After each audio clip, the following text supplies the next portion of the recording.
Merci de suivre la revue de presse du vendredi 27 septembre 2024.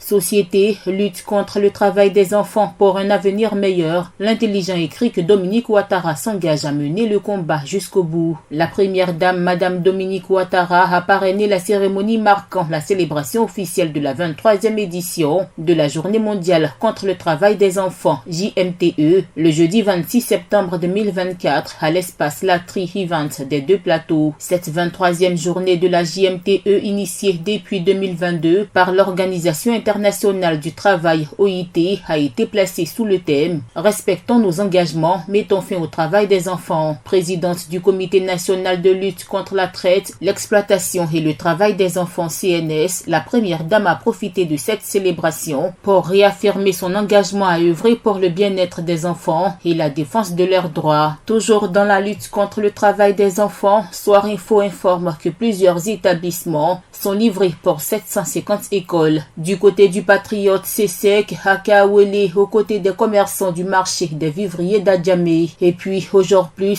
audiovisuel, la AK va mettre en place un système consensuel et unique de mesure des audiences.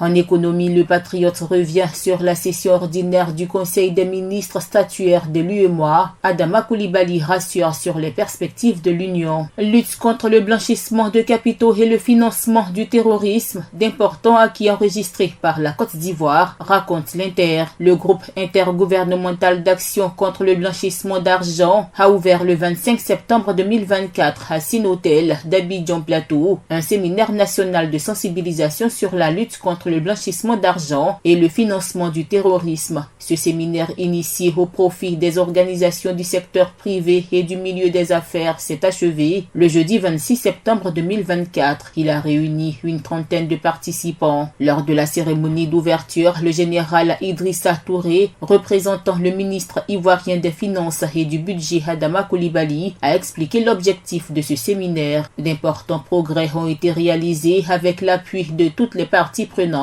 aussi bien du secteur public que du secteur privé, a-t-il indiqué. En politique, pour terminer, prix d'achat des produits agricoles, l'expression écrit que les paysans vivent mieux de leur travail sous Ouattara. C'est la fin de cette revue de presse. APRA, Agence Presse Radio et Audio.